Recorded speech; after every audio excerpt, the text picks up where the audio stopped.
wa makana lahu. Luar biasa, langsung Iya. hafal antum ya. Lihat aku ma'al ghaibi zat walakin Allah yajtabi Mir rusul. min rusulihi gitu. Jadi sebenarnya ini kan ada di surat Ali Imran 179 sama Al-Jin 2627 kurang lebih sama. Sama, Jadi betul. intinya kayak keterbatasan manusia pada akses kepada hal yang gaib, Iya. kecuali untuk rasul-rasul yang dipilih oleh Allah. Oke. Kurang lebih seperti itu. Nah, pertama aku mau nanya dulu, jin dan setan itu apakah termasuk dengan hal yang gaib? Ya. Kalau menurut perspektif Islam gitu. Ya, jadi kalau dalam perspektif Islam yang aku pahami, pertama syaiton itu menurut para ulama itu dibagi dua. Ada syaiton dalam bentuk jin, ada syaiton dalam bentuk manusia. Yap.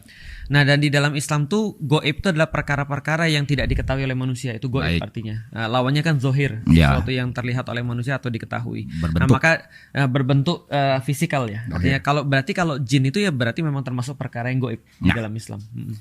Nah di kedua ayat itu kalau Ali Imran kan kita udah sama-sama tahu ya dari Ya. berbagai tafsir juga ditunjukin itu latar belakangnya asbabun nuzulnya perang Uhud kan. Benar. Kekalahan setelah perang Uhud, gimana Allah ngebedain antara kaum munafik dan mukmin gitu. Betul. Dan seperti dulu di MI salah satu pelajaran paling favorit saya SKI namanya. Ngeri ya. Dan itu seru karena dalam SKI itu tidak cuma diceritakan kemenangan dan hegemoni Badar, Ya. tapi diceritakan juga kekalahan dalam Uhud. Jadi ya memang asbabun nuzulnya Uhud. Saya punya keyakinan nih, saya nggak pernah nabrak namanya hal yang gaib atau yang sesuatu yang saya tidak punya basisnya, pengetahuan. Saya ngerasa walaupun dididik dengan cara A B C D E dan orang tua saya terima kasih tidak pernah kurang membekali saya dengan ilmu agama. Tapi di satu sisi saya menghargai namanya kepakaran. Betul. Nah, jadi nggak pernah dari sejak melawan dukun ini saya ngebawa ngedrag itu ke hal yang tersebut dan saya serahkan kepada orang yang memang mengerti dan memahami. Jadi basisnya udah jelas. Saya percaya goib, percaya. Betul. Saya percaya di sihir, di Al-Qur'an ada sihir, percaya. Betul. Saya percaya tafsiran Al-Falaq yang mengatakan Rasul kena sihir, percaya. Enggak. Nah, Ya.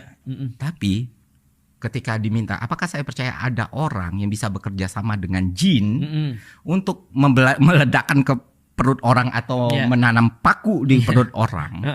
Iya kan, kalau kita kan ada basisnya ya, Betul. ada basis bukti yang mana orang yang mengaku dukun sering banget cerita kalau dia kerjasama dengan batalion dukun, batalion jin untuk nyelakain orang. Yang mana orang tersebut juga sempat bilang kalau dia masih aktif dia bakal meledakkan perut saya dengan jin-jin yang dia punya gitu. Udah berhasil belum?